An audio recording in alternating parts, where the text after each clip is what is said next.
ya Muqaddimah Jazariyah itu sudah mulai populer. Pengajarnya banyak, baik dari ustadz-ustadz yang kita kenal atau dari yang lain. Perkara ini ya, ilmu tajwid itu paling dikit materinya. Paling dikit, ya. Ya, mentoknya nanti kalau level advance-nya udah cuman main di riwayat saja, ya. Ya, atau permasalahan nanti gimana kaidah-kaidah yang ada di sana yang nanti masing-masing riwayat beda. Cuman secara dasar sampai menengah itu sudah bisa dihitung. Pertemuannya itu bisa dikalkulasi. Kalau misalnya kita ikut daurah. Jadi nggak lama seperti kita belajar akidah, belajar bahasa Arab kita sampai jauh gitu ya. Kalau ilmu tajwid itu ya udah kelihatan bab-bab materinya, ya mulai dari makharijul huruf, sifatul huruf, kemudian nanti pertemuan hukum nun, hukum mim, waqaf iftida, ya hukum takhfim tebal tipis, kemudian baru nanti perkara-perkara yang berkaitan dengan riwayat. Jadi jangan sampai kelewat untuk yang ini, ya. Jadi kalau Hidayatus Sibyan ini semodel Tuhfatul Atfal, ya. Jadi antum bisa cari sanadnya untuk matannya, bukan untuk gaya-gayaan, supaya kita lebih tenang aja, ya. Ketika ngajarin itu ada landasannya yang kita pegang. Untuk ngajarin tajwid ini enaknya sih sudah ya pegang dan bukan harus bersanad, tapi kalau punya sanad untuk materi ini ya di kitabnya itu jauh lebih baik, ya. Apalagi kita punya sanad bacaannya kayak gitu. Kemudian yang fikih, ya, yang fikih ini tarikh tasyri itu adalah satu diskursus keilmuan yang mempelajari sejarah kenapa mazhab ini ada.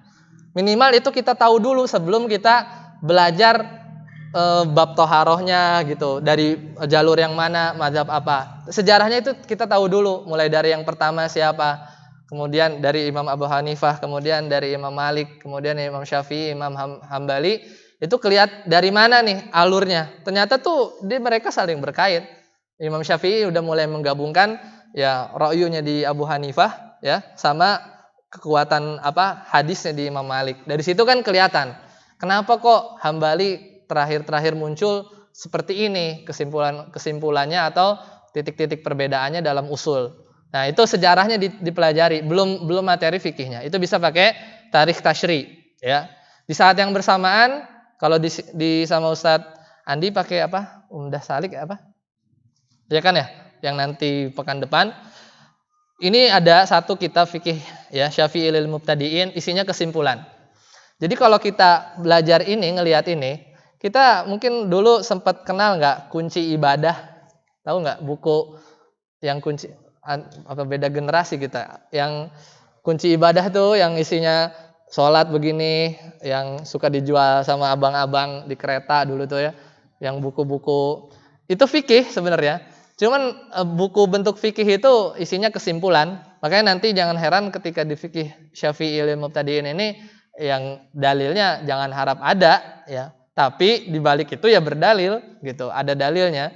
Jadi mulai dari hal bermadhab itu, dari hal-hal yang kecil, dari hal yang sifatnya rangkuman-rangkuman, itu nanti akan mempermudah kita ketika masuk pada pembahasan yang sudah dikasih dalil. Karena kita tuh sekarang hidup atau berada di satu kondisi yang ketika kita berkaitan permasalahan fikih, larinya itu punya dalil, kemudian itu nggak sahih itu, ya hadisnya kurang sahih gitu. Padahal banyak yang harus dirunut, ya urusan ikhtilaf fikih itu banyak perangkat-perangkatnya yang kalau level kita mungkin, apalagi misalnya mahasiswa tingkat 1 ketemu yang lain dari corak yang lain berselisih terkait fikih, itu cuma capek-capekin doang, ya capek-capekin doang, dan ujung-ujungnya paling antum browsing ya ufit.com ya kemudian cari hukum ini, keluar konsultasi syariah Muslim or ID, ya coraknya udah itu aja gitu. Maksudnya untuk yang fikih ya, untuk yang fikih itu sudah inilah memang paling aman itu memang ya, search engine-nya paling aman itu. Cuman kita tuh gak mau belajar dari yang kalau dari awal gitu, dari awal. Makanya dikatakan lil mubtadiin, untuk bukan mubtadi orang yang berbuat bid'ah ya, berawal ya, pemula, mubtadiin ya. Jadi untuk yang awal-awal ya, untuk yang awal-awal. Jadi kenapa fikih Syafi'i? Ya bisa yang lain, cuman Ana belum terlalu dalam dan belum terlalu banyak tahu kitab-kitabnya. Itu bisa dimulai dari situ ya. Jadi kalau misalnya kita beramal kemudian kita taklidnya dalam artian ke mazhab ya, kita tahu landasannya, itu lebih tenang daripada oh kata Ustadz Anu begini. Masalahnya yang kita ingat ketika kita beribadah fikih ya, ibadah, oh kata Ustadz ini begini. Bukan kata Ustadz ini menyampaikan dalilnya begini, karena kan kita nggak mau kurang terdidik seperti itu. Untuk urusan-urusan ibadah tuh taunya oh Ustadz ini bertambatnya begini, saya ikut aja gitu. Tapi kan naik sedikit itu harus ada effort. Oh Ustadz ini berpendapat demikian karena beliau punya dalil dan begini. Tapi kalau kita sandarannya ada bukunya, nanti di tahap selanjutnya kita naik level lagi, nanti kita akan sampai makomnya lah ya, kita sampai akan levelnya oh ternyata di fikih itu ya isu-isu yang terjadi itu kenapa jadi kompleks seperti ini ya, malah inti dakwahnya tidak tersampaikan, kita jadi bisa lebih bijak. Kita bisa jadi lebih bijak terhadap orang yang berbeda dengan kita dalam perkara fikih. Maka kalau Anda sih merekomendasikan supaya belajar fikihnya runut. Kalau mau hambali ya, bisa tanya Zuh ya. Beliau coba ini. Fikih Syafi'i nanti sebenarnya ada triknya juga, karena kalau sudah sampai level atas ya banyak penetrasi ya dari akidah-akidah yang harus kita juga tahu ya, karena maklum ya dari mazhab Syafi'i itu ya akidahnya demikian, cuman banyak juga yang sesuai. Kemudian akidah selanjutnya Lumatul I'tiqad, udah belajar ya? Udah kan ya? Udah selesai ya? Kemudian bisa Al-Alam As-Sunnah Al-Masyurah ya, Ibnu Qudamah Al-Hakami. Kemudian di alternatifnya, kalau misalnya belum bisa bahasa Arab, semua sudah terjemahkan. Jadi nanti enak ketika belajar bahasa Arabnya sambil latihan baca kitab, substansinya udah kita pegang. Tinggal kita tuh baca kitab, akhirnya hafal qaul ulama. Kan enak kalau kita jelasin. Berkata misalnya Syekh Fulan dalam kitab ini, tercetus terucap dari kita lafaz Arabnya. Ya. Tapi kan maknanya atau inti dari buku itu sudah kita sempat baca, skimming dari terjemahnya, itu lebih enak ya, lebih enak. Dari ada akidah Tahawiyah ini di bab qadar. Kenapa? Karena penyimpangan yang mulai, maksudnya banyak ya berkembang itu penyimpangan di sini, sebagaimana disyaratkan ya di hadis Jibril ketika disampaikan beritahu tentang iman ya, diawali antu'minu billahi wa malaikatihi wa kutubihi wa rusulihi ya, kemudian diulang lagi untuk qada dan qadar ya, seolah-olah itu taukid, penekanan bagi kita bahwa nanti ke depan akan ada penyimpangan yang banyak. Dan ini kadang suka jelimet, ketukar antara qadariyah, jabriyah. Sebagian di buku-buku menyebut jabriyah itu qadariyah ya. Jadi pelajaran yang kayak gini ya, kalau di akidah itu kalau nggak di murajaah itu sulit ya. Hafal-hafal Jahmiyah, Mu'tazilah, ini tuh bedanya di mana ya? Usul yang diselisih itu apa? Itu harus banyak murajaah. Kalau nggak ketukar, nanti kita nyampein ke orang sesat. Kebalik antara Mu'tazilah sama Murji'ah, karena sama-sama M depannya. Kadang kita nggak tahu usul pokoknya itu bedanya di mana. Jabriyah sama Qadariyah. Ini yang nolak takdir yang mana ya gitu. Sama kayak isim maksur sama isim mankus. Ya, ketukar itu. Ya, isim maksur sama isim mankus. Ini yang alif lazimah sama ya lazimah ini yang mana? Yang tandanya muqaddarah yang mana? Kita suka tukar. Harus sering-sering murajaah. Makanya terbantulah sama nanti kalau kita belajar punya pegangan ya, dari awal terjemah sambil ini karena asumsinya tingkat 1 ini baca kitabnya belum benar. Ya. Baca kitabnya itu belum benar. Kemudian yang siroh. Nah, siroh ini satu ilmu yang terlupakan, apalagi mahasiswa ya. Apalagi mahasiswa. Kita lebih senang kisah-kisah tematik ya. Oh, ada syekh siapa? Ya, maksudnya kisah-kisah yang cuman pendek, lewat di status WA. Wah, Masya Allah nih, ibrohnya banyak. Padahal dia lupa. Ya, siroh makanya sampai ada kitab fikih siroh itu ya karena ibroh fikih ya, hal yang bisa dipelajari dari siroh itu banyak. Tapi kita malah luput sama kisah-kisah orang-orang zaman sekarang. Ya, orang-orang zaman sekarang.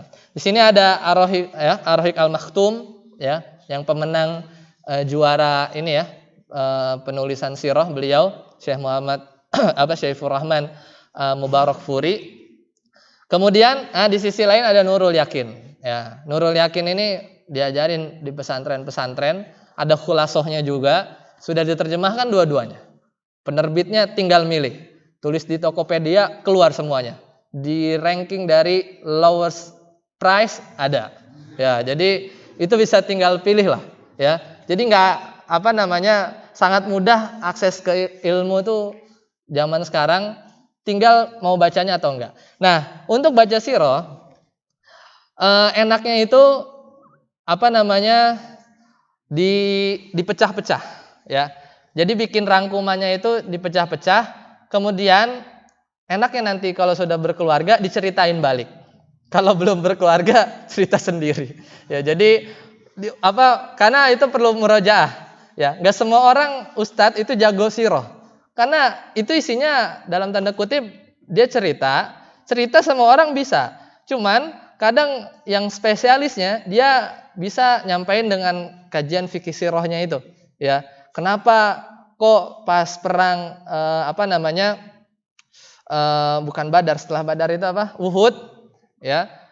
Ininya kok strateginya di Madinah begini.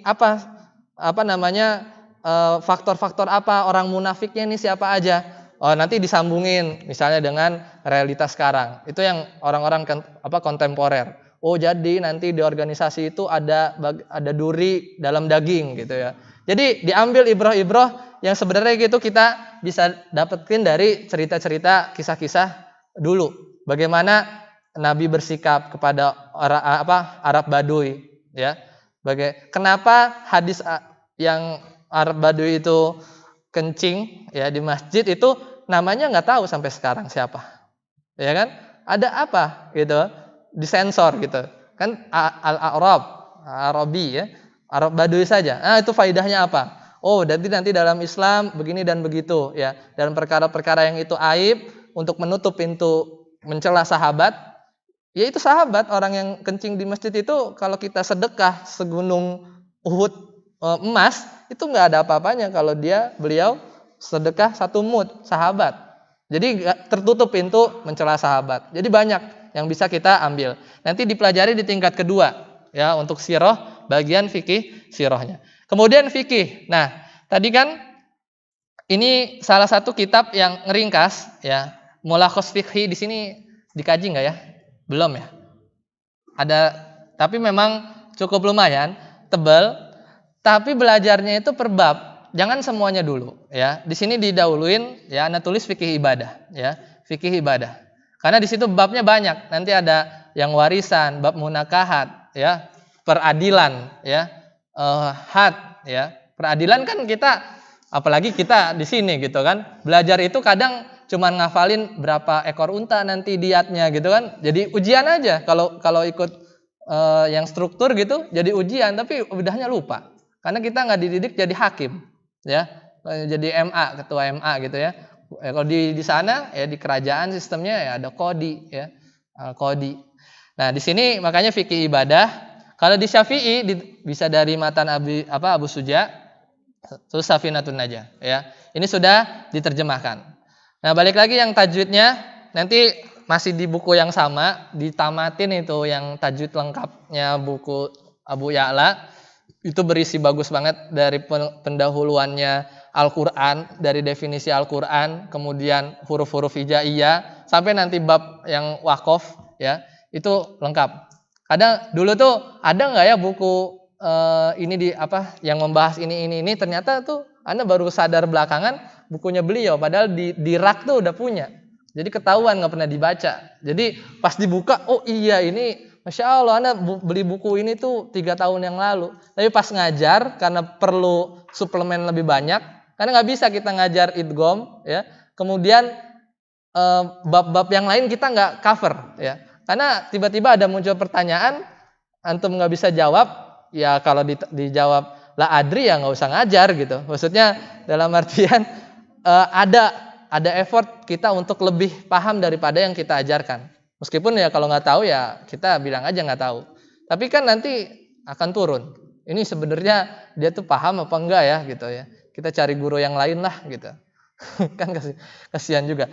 Nah kemudian yang lainnya Tuhfatul Atfal. Ini yang matan-matan ini di Bandung harusnya banyak ya. Yang Syekh Hanova. Kalau Anda belajar sama siapa namanya, dosa nih Anda nggak tahu nama guru, Abu Ezra ya, Laili Al-Fadli ya, beliau domisilinya sekarang di Depok, sebelumnya di Bandung ya. Dia banyak kitab beliau yang diterjemahan matan syarah Jazari itu bisa kita ambil sanad ke beliau, atau kalau misalnya ada daurah-daurah yang sifatnya singkat dari masyayikh ikut ya untuk yang bacaan-bacaan ini. Nah, kemudian ya, yang bahasa Arabnya mulai di sini tasrif al-kafi ya, pakai sorof, kitabut tasrif. Kitabut tasrif ini jangan ditamatin langsung ya, bagi dua dia, dibagi dua. Untuk yang nanti sorofnya yang sohih-sohih, yang masih lempeng-lempeng, nggak ada penyakitnya.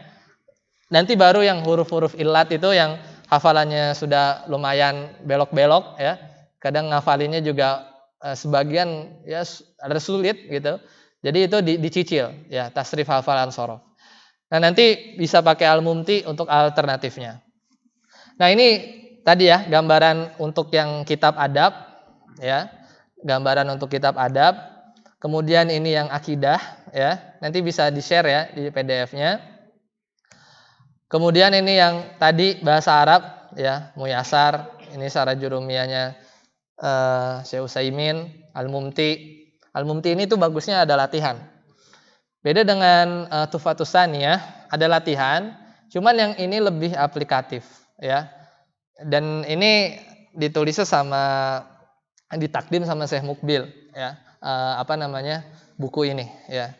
Jadi ya cukup recommended, dan ta'liknya juga bagus. Catatan kakinya itu lumayan ngasih spoiler kepada kita untuk bisa next lagi ya ke kitab yang lebih advance dari ini. Karena kadang sebagian di catatan kakinya itu dia tuh jelasinnya nanggung, harus ini carinya di mana nih materinya. Jadi kayak ada terpacu lah.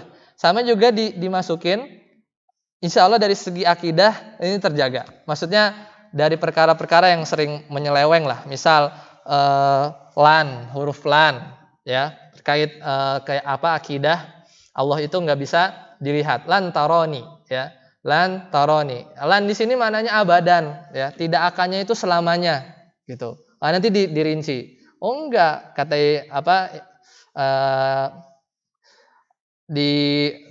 matan Alfiyah, yaitu dijelaskan sama Ibnu Malik bahwa lan itu ya enggak sampai abadan gitu. Ya, jadi konsekuensi akidahnya itu enggak sampai engkau enggak bisa melihatku lantaroni, itu maksudnya nanti sampai akhirat kita enggak bisa melihat Allah. Itu kan bertentangan dengan akidah Ahlussunnah kayak gitu. Jadi aman lah dari hal yang sepele seperti ini ya, dari huruf-huruf itu dijelasin. Kemudian ini tadi ya yang Tuhfatul Atfal, Muqaddimah Jazariyah, Hidayatus Sibyan itu selevel sama Tuhfatul Atfal. Ini yang fikihnya. Matan Abu Suja itu sering juga disebut matan Goyah Takrib, itu nama lainnya ya. Itu ada mulakhos ya, kemudian itu tarikh tasyri' yang tadi Anda bilang. Jadi pelajari dulu sejarahnya, gimana mazhab itu ada, supaya nanti kita gak akan bingung lagi. Kemarin tuh ada topik yang keangkat lagi, oh kita nggak usah bermadhab gitu. Apakah kita harus bermadhab gitu? Itu udah kejawab sebenarnya sama kalau kita udah tahu latar belakangnya itu kenapa terjadi ini gitu. Emang orang-orang yang bermadhab itu nggak ngikutin Al-Quran dan Sunnah? Kan enggak. Ya, justru dari bermadhab kita tertolong ya dalam memahami Al-Quran dan Sunnah dengan metodologi yang sudah teruji ya sama valid. Kemudian ini yang sirah ya sudah diterjemahkan ya Nurul Yakin. Nah, kemudian yang tingkat 2-nya lanjutan ya diasumsikan ya di level ini baca kitabnya itu udah bagus ya. Jadi baca kitab itu sudah terakomodir sebenarnya dengan menyelesaikan Muyasar 1 sama Al-Kafi ya. Baca kitab tuh itu sama mufradatnya yang harus digali-gali lagi dari kitab-kitab yang lain ya. Kemudian di sini sama akidahnya masih lanjutan, cuman beda syarah ya. Karena syarah para ulama itu saling melengkapi. Ada faidah yang nggak bisa didapat di mulakhosnya Syekh Fauzan, tapi kita bisa dapat di Qaulul Mufidnya Syekh Utsaimin. Tapi kita nggak dapat lagi semua itu di faidah-faidah yang ada di Fathul Majid gitu. Syarah Kitabut Tauhid juga. Belum lagi yang baru ya, Al-Jadid, kemudian I'anatul Mustafid ya. Jadi itu menambah wawasan dengan subtopik yang sama. Nanti yang sirahnya tadi coba di searching, mulai dikenali kitabnya, yaitu Fikih Sirah, tadi Sirah Ibnu Hisham, kemudian itu beda topik ya. Kalau Ibnu Hisham itu menjelaskannya dengan riwayat, ya dengan riwayat. Nah, nanti yang tafsirnya ini judul-judulnya, ya. Jadi kita lihat gambarnya ya, biar lebih kebayang. Ini yang akidahnya. Disandingkan Wasitiyah sama Tohawiyah sama Talbis Iblis sama Manzumah Haiyah itu ada alasannya. Jadi di level ini sebenarnya menengah, bahkan level dasar untuk di bab asma wa sifat. Menengah dalam artian kalau kita ngelihatnya full bidang akidah. Tapi kalau di level tertentu kita mau memahami asma wa sifat, ini masih dasar ya, akidah di Wasitiyah. Kemudian Talbis Iblis, ini kunci Talbis Iblis dan sebelahnya yang Haiyah Manzumah Haiyah itu untuk kita bisa lebih paham terkait firqah-firqah ya yang sesat dari zaman dulu, supaya nggak kebalik-balik ya. Dari ada orang yang mengingkari takdir, dia usulnya apa saja. Mu'tazilah itu usulnya apa saja. Karena jangan sampai kita Mu'tazilah itu usulnya yang pertama tauhid. Kayak gitu. Terus atau kita ketemu orang Jabriyah, dia bilang orang Asy'ariyah misalnya dia bilang Al-Qur'an kalamullah, tapi beda. Ya, beda yang dimaksud tauhid itu semisal orang Mu'tazilah, usul pertama mereka ada tauhid. Maksudnya apa? Menafikan sifat. Ya, maksudnya tauhid yang dia maksud itu bukan sebagaimana yang kita pahami, tapi menafikan sifat-sifat Allah. Terus perkara yang kedua al-adl. Ya, pokok yang kedua adil. Maksudnya apa adil? Bahwasanya perbuatan makhluk itu tidak diciptakan oleh Allah. Itulah keadilan Allah. Karena nggak mungkin Allah menciptakan orang berbuat maksiat, begitu. Jadi bungkusannya bagus. Karena nggak mungkin mereka bilang satu usul kami adalah menolak sifat, nggak laku. Nggak laku ajaran mereka. Pasti dikasih bungkusan yang bagus, tauhid. Yang kedua al-adl, ya.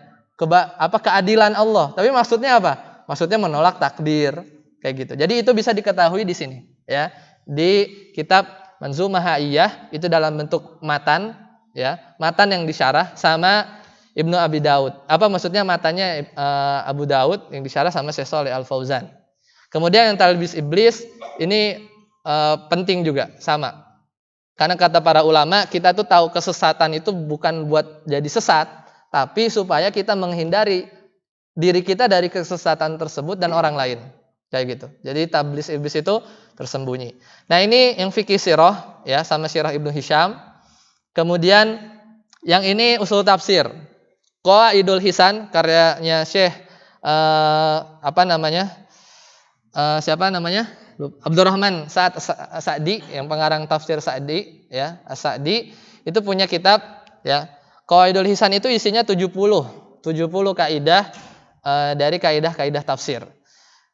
Sebenarnya itu level lanjut yang kalau mau dasarnya usul tafsir ya, yang ditulis sama Ibnu Taimiyah ya, sama Muqaddimah usul tafsir. Mudah-mudahan nanti dijadikan wishlist, bukan wishlist beli kitab, tapi jadi catatan untuk nanti dipelajari next time ya, nanti di waktu yang akan datang.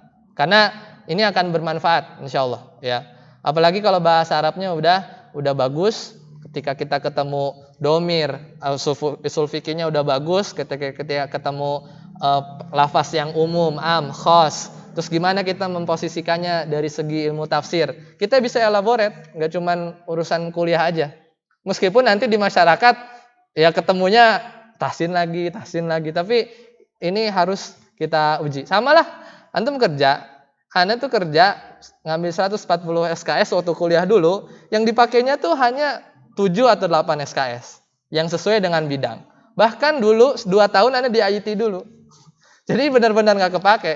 Nah, kayak begini belajar ya, kita paham semua, tapi nanti ada waktunya kita akan keluarkan, amalkan ilmu-ilmu ini untuk masyarakat.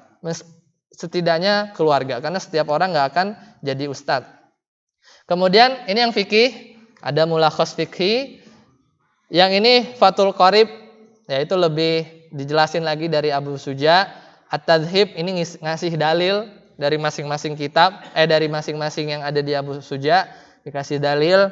Jadi jangan salah ketika kita nemu kitab fikih dasar, kok nggak ada dalilnya. Kita mau belajar yang sesuai Al-Quran dan Sunnah, pakai dalilnya mana? Ya, dia berarti belum paham ya gimana ta'sil ilmi dalam perkara fikih. Nah, ini fikih sunnah yang kontemporer. Terjemahnya banyak banget ya. Paling laku ini. Apalagi yang fikih wanita. Itu Syed Sabiq ya. Nah, ini yang mustalah. Mustalah ini dari sekian banyak, dan kita punya Ustadz ya, Ustadz Zulhendra ya. Beliau kan cukup dalam juga di ilmu hadis. Kemudian Nukhbatul Fikr, mustalah hadisnya Syekh Utsaimin, ada Manzumah Baiquniyah. Pertama kali Anda belajar di Udrus ya, ini sama Ustadz Reza, Abu Khalid. Manzumah Baiquniyah. Ini paling mudah dalam ilmu mustalah yang sifatnya matan, nazom bait syair kemudian disyarah. Tapi jangan salah, bukunya yang bahasa Indonesia atau yang Ustadz Aceng punya, itu beliau punya juga. Dan isinya hampir sama dengan punya Syekh Utsaimin. Maksudnya dalam konten dan dia terjemah. Dan bukunya ini yang Ustadz Aceng, jadi kita kenal buku beliau nggak yang Muyasar sama Al-Kafi aja, coba dicek ini, coba beli bukunya.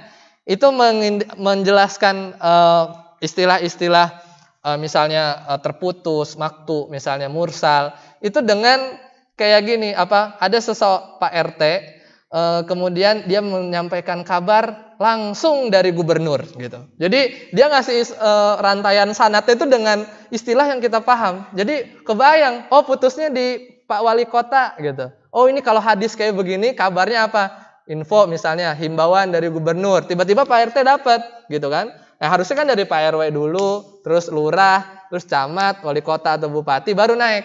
Nah, dijelasinnya tuh enak ya. Nanti coba dicek bukunya ya untuk mustalah ini, supaya kita nggak buta-buta banget kalau ada ustadz yang bilang hadis ini mursal. Apa ya mursal? Konsekuensinya apa? Bisa dipakai atau enggak? Kayak gitu ya. Nah, yang ini yang bahasa Arab ya, dari level 2 masih direkomendasikan muyasar. Muyasar level 2 itu pembahasannya cuma 3. Isim, fiil, huruf cuman diperdalam. Ya. Nanti di muyasar 3 barulah dijelasin yang bab fa'il gitu, lebih advance lagi. Jadi Al-Kafi yang jilid kedua ini masuk fiil-fiil yang sulasi mazid, yang jumlahnya lebih dari 3 huruf. Ya, nanti kemudian di sini ada takjilun nada, mulai dilihat jalur matan. Selanjutnya di level menengah itu ada qatrun nada setelah jurumiyah, ada hasyah jurumiyah, dan yang 3 yang bawah itu durusul lugah. Ya, durusul lugah itu namatinya sendiri aja. Nggak usah bukan nggak recommended. Maksudnya kalau untuk mahasiswa kayak kita, kecuali bapak-bapak yang di masyarakat, itu enaknya pakai ini memang ngajarinnya. Kalau dikasih muyasar, kadang bingung gitulah. Kalau muyasar itu bagusnya buat akademis sebenarnya. Karena memang di kalangan pesantren Persis. Pesantren Persis itu terkenal terlalu lengkap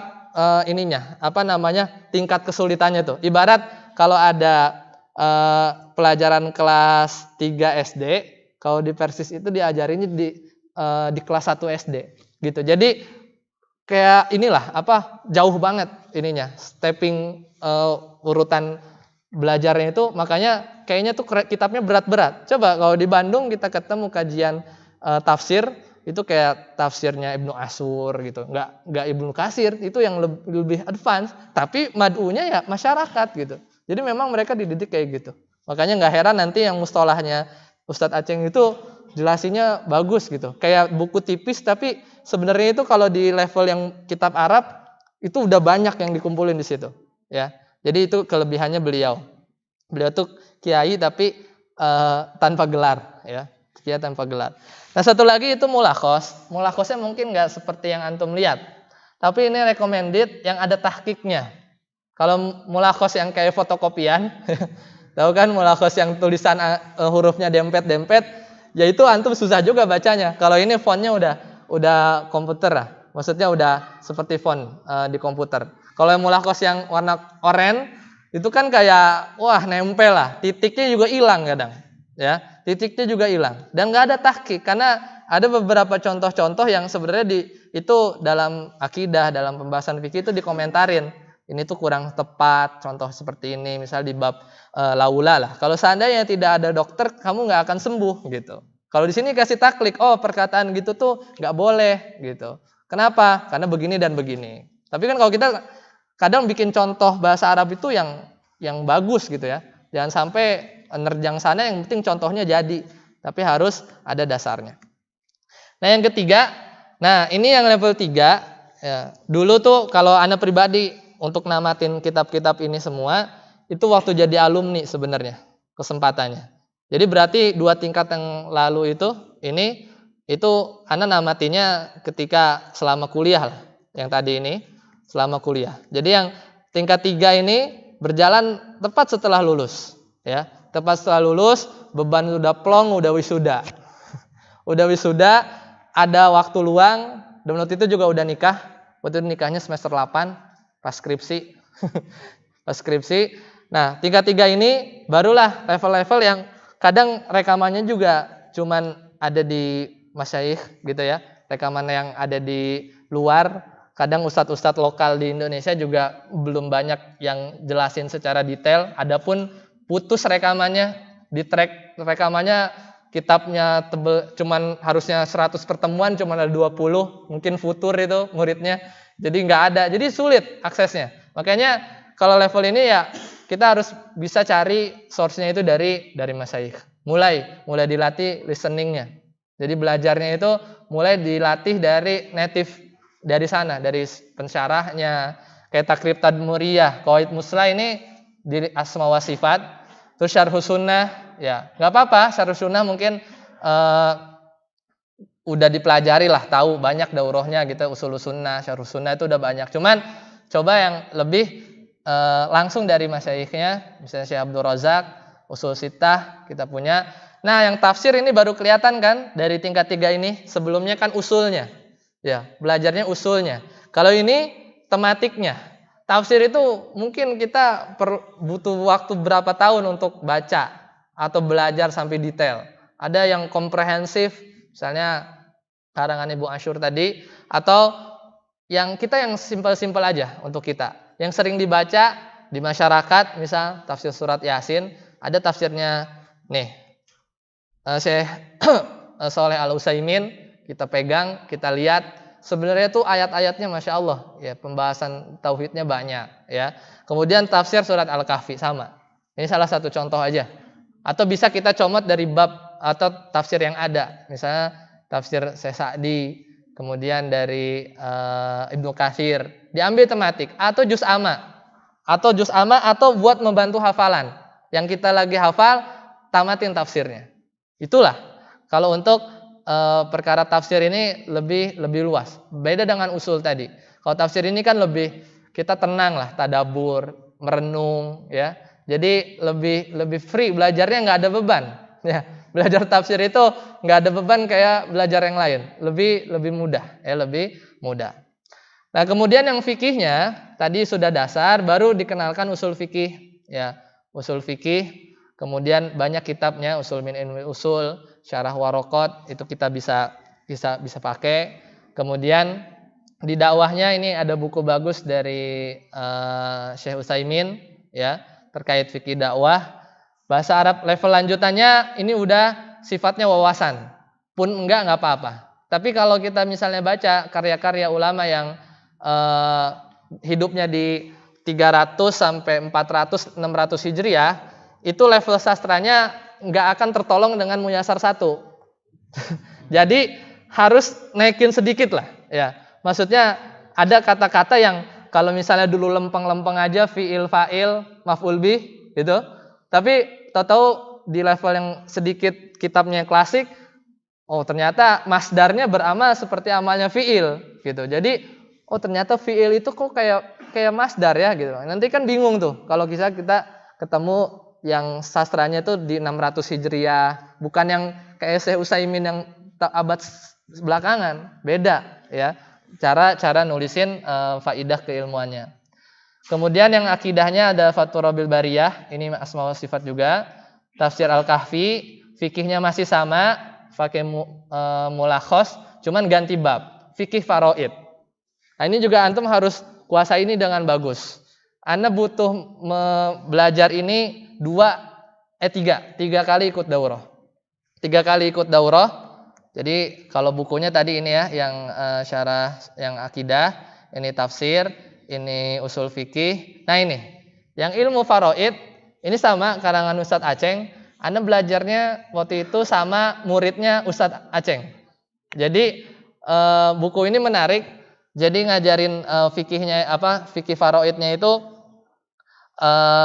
strukturnya sama kayak belajar muyasar. Cuman contohnya sedikit. Contohnya bisa banyak diambil dari mana buku yang ini, Ahkamul Mawaris, ya. Ini buku yang Anda temuin paling banyak memuat contoh. Kalau misalnya tahu permutasi sama ini kan ashabul furud tuh banyak ya. Misalnya ada 15 dari wanita sekian, kemudian nanti dari yang golongan yang lainnya ada lagi. Nah, berarti kalau misalnya bapak sama ibu, bapak sama anak, case 1, bapak sama saudara perempuan, case 2. Jadi berapa kemungkinan tuh contohnya? Nah, itu ditulis di sini masalahnya, dijabarin misalnya abu sama ibn.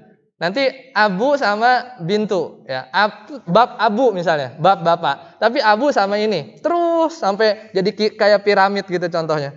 Jadi kayaknya semua contoh faraid kayaknya ada di sini gitu, soal faraid. Jadi bagus nih, tebel lumayan, sekitar 600-an halaman. Isinya ya itu, angka-angka bahasa Arab gitulah, sepertiga gitu-gitu. Tapi teorinya tuh dikit, aplikasinya banyak. Apalagi kalau dikombin sama perbedaan ulama, cuman nggak pakai sampai situ. Karena kita meninggal itu di masyarakat, sebenarnya keluarga itu aja, bapak, anak, ibu, orang tua. Kadang kakek seorang mati meninggalkan kakek, kan jarang. Harusnya kan kakek dulu meninggal, baru cucunya gitu kan.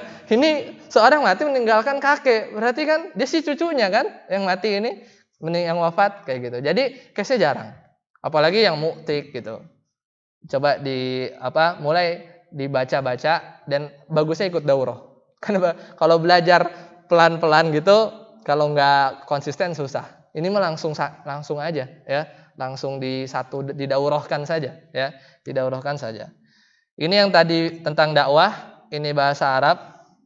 Coba dikenalkan Alfiyah pakai Syarhul Muyassar yang lebih singkat ya. Terus Muyassar jilid 3-nya. Ini yang arba'in, kajian hadisnya. Baru yang tingkat 4, ini lebih singkat lagi ya. Bukan berarti habis ini selesai, tapi ini yang sisa-sisa yang lanjutannya aja. Kalau misal di sirohnya selesai sahabat Nabi mulai di sahabat sampai tabiin, fikihnya mulai fikih hudud ya, yang tentang had, hukum-hukum Islam itu kan ini juga ya aplikasinya di Indonesia jarang. Terus fikih dakwah, bahasa Arabnya ini suplemen aja. Kalau mau berdalam-dalam di bahasa Arab bisa coba kitab-kitab ini ya. Bisa pakai tahdzibnya, terus Audahul Masalik atau at-tasrihnya. Ya, banyak lah Syarhul Makudi ya dari Alfiyah, terus Mukhtasar Muqnil Labib ya, atau Muqnil Labib yang bahas cuman huruf ya, huruf-huruf saja. Nah, kemudian yang fikih. Nah, ini fikih yang unik nih. Ini mah harus sering-sering baca-baca fatwa. Ya, nanti kalau udah sering browsingnya di webnya Darul Ifta atau Lajnah Daimah gitu, sering-sering baca itu nanti. Kalau udah sampai di level ini, karena banyak sekali, apalagi urusan fikih muamalah itu berkembang, yang GoPay gitu-gitu kan kita taunya dari mana? Dari Facebook paling. Ya, oh lagi rame ini, Ustadz ini berbeda. Tapi itu urusan nanti, itunya belakangnya tuh banyak yang PR antum harus dibahas. Kenapa bisa beda? Akadnya gimana? Macam-macam akad belum tahu. Taunya GoPay, kan yang lagi make kan. Jadi cuman searching aja. Jadi itu harus, ya itulah salah satunya bagusnya bukunya Ustadz Erwandi lah. Itu pegangan awal sebelum kita cari-cari baca fatwa yang kontemporer. Ini yang sirah, ada Tarikh Khulafa, Bidayah wan Nihayah ya. Kemudian ini mulakhasnya, ini yang dakwahnya, ini yang bahasa Arabnya. Tadhib itu dipakai di Lipia, di Lipia, di pelajarannya. Ini contoh-contoh yang syarah dari Alfiyah. Nah, selesai. Nah, sampai di sini dulu berarti nggak cukup ya. Jadi karena Anda nyiapinnya itu 98 slide. Nah, sisanya itu nanti Anda share, antum baca aja. Ini yang belajar ilmu syari'nya sebenarnya udah tercover yang tadi. Ini poin-poinnya nanti antum pelajari, dan dari sini ini ada banyak ya, ada 10 yang bisa antum lihat dan bisa diaplikasikan kehidupannya.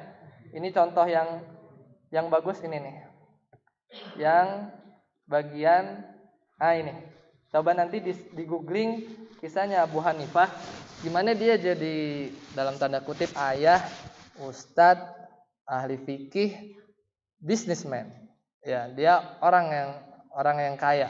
Gimana dia bagi waktunya itu, ya. Nanti antum bisa baca di situ.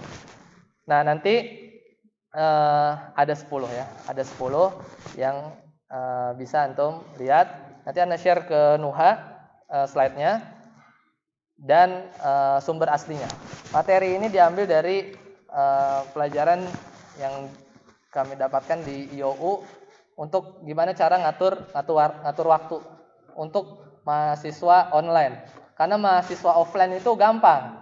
Kalau mahasiswa online itu semangatnya juga online. Jadi kadang ada disconnect-nya. Coba aja, nggak ada yang ngawasin. Kuis juga kalau mau nyontek bisa nyontek, serius. Ya, kuis bisa nyontek. Tapi ya itu udah benar-benar ihsannya itu diuji lah.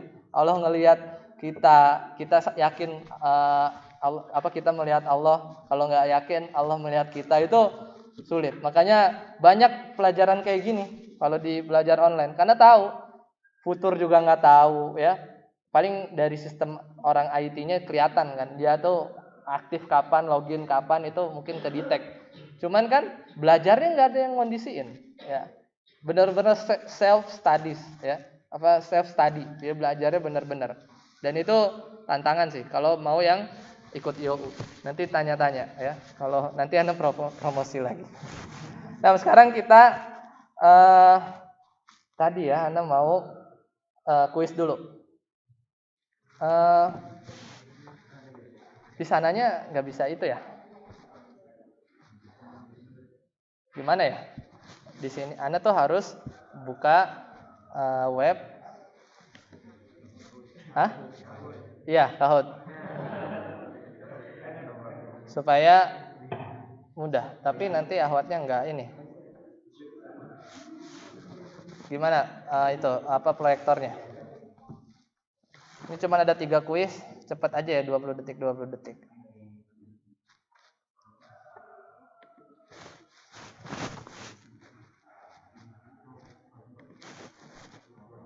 Yang ahwatnya berarti